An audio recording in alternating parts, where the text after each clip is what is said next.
नमस्कार, स्वागत है आपका जीओवी तक यूट्यूब चैनल पर, जहां सरकार से जुड़ी हर छोटी बड़ी खबर सबसे पहले पहुंचती है आप तक।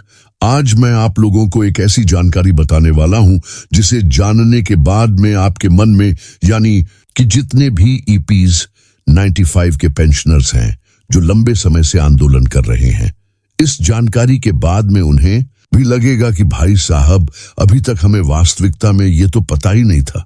अरे कई पेंशनर्स को इस बारे में नहीं पता, लेकिन अब आपको मैं ये कहना चाहूंगा कि इस वीडियो के माध्यम से जो जानकारी मैं आप लोगों को देने वाला हूं, ये सारी जानकारी आप उन तमाम भाइयों तक पहुंचाना ताकि उन्हें भी ये पता चले कि सुप्रीम कोर्ट ने जो फैसला दिया था वो बिल्कुल सही था। और अब जाकर के सुप्रीम कोर्ट के द्वारा जो फैसला दिया गया था, उनमें से कुछ ऐसे पॉइंट आज आप लोगों के सामने मैं लेकर के आया हूं, जिनको पढ़ने के बाद में, जिनको जानने के बाद में आपको लगेगा कि सरकार आपके साथ में खिलवाड़ कर रही है, सुप्रीम कोर्ट के फैसले के साथ में खिलवाड़ कर रही है, और ये खिलवाड़ गवर्नमेंट को बहुत भारी पड़ने वाला है भाई साहब। तो आज आपको एक ऐसी जानकारी प्राप्त होने वाली है, बट उसके लिए आपको वीडियो लास्ट तक देखना पड़ेगा। और लास्ट में अपनी राय कमेंट सेक्शन में लिखने का प्रयास जरूर करिएगा।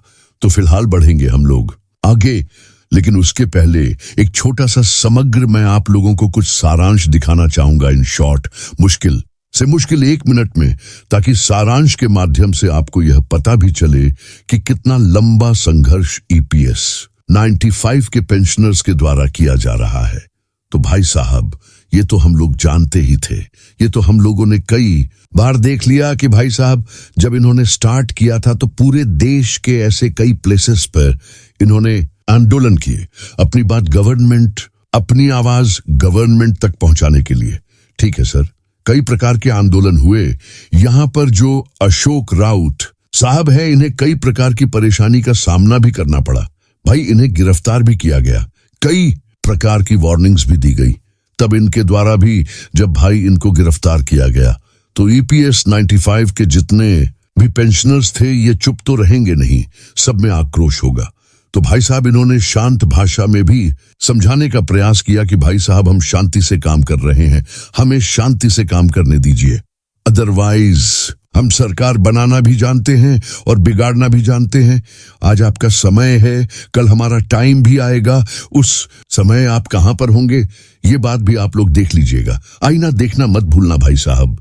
फिर इसके अलावा हम लोगों ने ये भी देखा कि जितने भी पेंशनर्स थे, उन्होंने आर पार की लड़ाई की बात भी कर दी थी कि भाई साहब, आत्मदाह कर देंगे। अगर गवर्नमेंट इस प्रकार से हमारी बात को मानेगी नहीं, तो आत्मदाह भी हमारे लिए सही होगा। अब फिर कई जो पेंशनर्स थे वो सुप्रीम कोर्ट गए। सुप्रीम कोर्ट जाने के बाद में सुप्रीम कोर्ट ने फैसला इनके पक्ष में सुनाया, और उस फैसले का भी उल्लंघन वर्तमान गवर्नमेंट के द्वारा कर दिया गया। इन्होंने, भाई वर्तमान गवर्नमेंट ने यह कहा, ईपीएफओ ने यह कहा कि सर 15 लाख करोड़ से ज्यादा खर्चा होगा, इतना हम लोग वहन नहीं कर पाएंगे। ऐसी कुछ बातें यहां पर आई थी। ऐसा किसने कहा? ईपीएफओ ने कहा कि जो हायर पेंशन की बात की गई थी, पूरे 7 और 5 करोड़ प्लस डीए प्लस मुफ्त चिकित्सा, तो सुप्रीम कोर्ट ने कहा कि हायर पेंशन बिल्कुल इनको दी जानी चाहिए, क्योंकि सारा के सारे आंकड़े जब ईपीएस 35 पेंशनर्स के द्वारा अदालत में रखे गए, सुप्रीम कोर्ट में रखे गए, वहां पर यह बात क्लियर हो गई थी कि सर, जो अमाउंट हमारा ईपीएफओ के पास में जमा है, उसका ब्याज जितना आता है ना, उस ब्याज में से भी अगर ये RS70 500 प्रति माह की पेंशन प्लस में डीए प्लस मुफ्त चिकित्सा देंगे ना, तो उस ब्याज में से भी पैसा इनके पास में बचा हुआ रहेगा।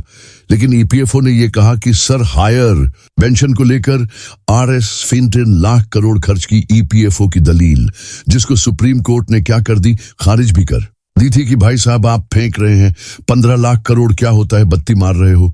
तो यहां पर भी ये बात क्लियर हो गई थी। उसके बाद भी इन्होंने, खासकर ईपीएफओ और केंद्र सरकार ने, सुप्रीम कोर्ट के इस फैसले का उल्लंघन भी किया। लेकिन अब यहां पर मेन बात कौन सी आती है, मैं आपको वो बात दिखाने वाला हूं। सुप्रीम कोर्ट ने कुछ पॉइंट्स भी दिए थे, उन पॉइंट्स पर बहुत ही कम लोगों की नजर गई थी। आज ये सारे पॉइंट्स ईपीएस 35 पेंशनर्स के हर एक उस सदस्य के पास पहुंचना बहुत जरूरी है, और आप लोगों का फर्ज बनेगा कि आप उसे पहुंचाओगे। कैसे? सुप्रीम कोर्ट का फैसला सभी पेंशन भोगियों की जानकारी के लिए।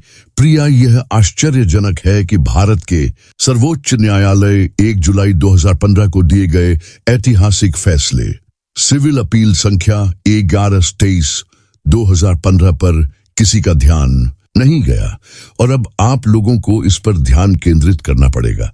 अच्छा, इसमें क्या था भाई? इसमें और श्री SR सेन गुप्ता द्वारा IBA को लिखे गए एक संक्षिप्त पत्र को छोड़कर किसी अन्य यूनियन ने कोई कदम नहीं उठाया और फैसले की मुख्य विशेषता अब आप लोगों को यहाँ पर पढ़नी है। हर एक पॉइंट को ध्यान से पढ़ना और समझने का प्रयास करना।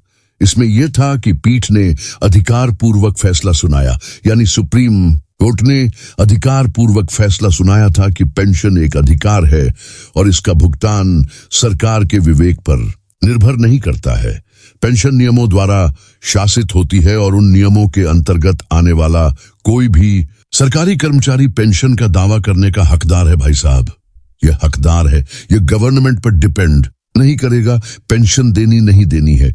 पेंशन अधिकार होगा, पेंशन अधिकार है। फैसले में माना गया कि पेंशन का संशोधन और वेतनमान का संशोधन अविभाज्य है और पीठ ने यह दोहराया कि संशोधन पर मूल पेंशन पूर्व संशोधित वेतनमान के अनुरूप संशोधित वेतनमान में वेतन बैंड के न्यूनतम में मूल पेंशन के 50% से कम नहीं हो सकती। भाई 50 मूल वेतन से 50% से कम नहीं हो सकती और सरकार पेंशन भोगियों के वैध बकाये को अस्वीकार करने के लिए वित्तीय बोझ का बहाना नहीं बना सकती। ये जो बोझ का बहाना बनाया जा रहा है ना, RS 15 लाख करोड़ खर्च होगा, ये बोझ गलत है, ये बोझ गलत है। क्लैरिटी के साथ में आप इस पॉइंट को यहाँ पर देख पाओगे और सरकार को अनावश्यक मुकदमेबाजी से बचना चाहिए। मुकदमेबाजी के लिए किसी मुकदमेबाजी को बढ़ावा नहीं देना चाहिए और जब पेंशन को एक अधिकार माना जाता है ना कि एक वरदान, तो इस कथन के अनुसार कि पेंशन में संशोधन और वेतनमान में संशोधन अविभाज्य है, तो पेंशन का उन्नयन भी एक अधिकार है ना, कि एक वरदान कोई वरदान नहीं है बल्कि ये एक अधिकार है। तो जिस अधिकार के लिए EPS 25 के पेंशनर्स आंदोलन कर रहे हैं, अपनी लड़ाई लड़ रहे हैं, तो ये गलत नहीं है, ये उनका अधिकार है और ये मांगे गवर्नमेंट को पूरी करनी पड़ेगी। ये बात गवर्नमेंट जितनी जल्दी समझ ले उतना बेहतर होगा। ये निर्णय DS नकारा मामले के निर्णय पर आधारित है और निर्णय बहुत ही स्पष्ट है और मुझे आश्चर्य है कि किसी ने महत्वपूर्ण पहलुओं पर ध्यान क्यों नहीं दिया और किसी ने सरकार के साथ इस मामले को क्यों नहीं उठाया। निर्णय पर किसी ने प्रतिक्रिया क्यों नहीं दी और यह आश्चर्यजनक और हैरान करने वाला भाई साहब विषय है। वास्तविकता में अभी तक हम लोगों ने इतनी बातें की लेकिन किसी ने भी इन मुद्दों पर डिस्कस नहीं किया, इन मुद्दों पर बातें नहीं की। सोचने वाली बात होती है, ठीक है? तो कुल मिलाकर के प्रिय पेंशन भोगी जितने भी भाई EPS 95 के पेंशनर्स हैं, उन सभी से निवेदन है कि इस संदेश को अपनी संपर्क सूची में ऐड कर लेना और ज्यादा से ज्यादा लोगों तक पहुंचाने का प्रयास करना ताकि उन सभी को भी सुप्रीम कोर्ट के ये जो पॉइंट्स है ना, ये क्लियर हो जाए। ये आपका अधिकार है, ये कोई वरदान नहीं है और गवर्नमेंट इसे वित्तीय बोझ के रूप में नहीं ले सकती कि भाई साहब हमारे ऊपर बर्डन आएगा।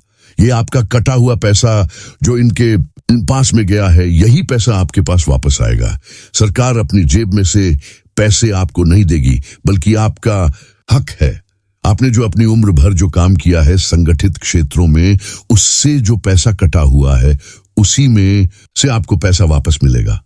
ये बात रियलिटी है। इसीलिए सुप्रीम कोर्ट ने आपके हित में फैसला सुनाया था और सुप्रीम कोर्ट आज भी आपके हित में खड़ा है।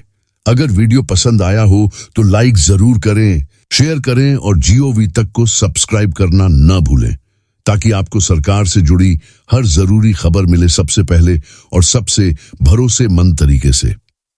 मिलते हैं अगली वीडियो में एक नई जानकारी के साथ। तब तक के लिए जय हिंद, वंदे मातरम।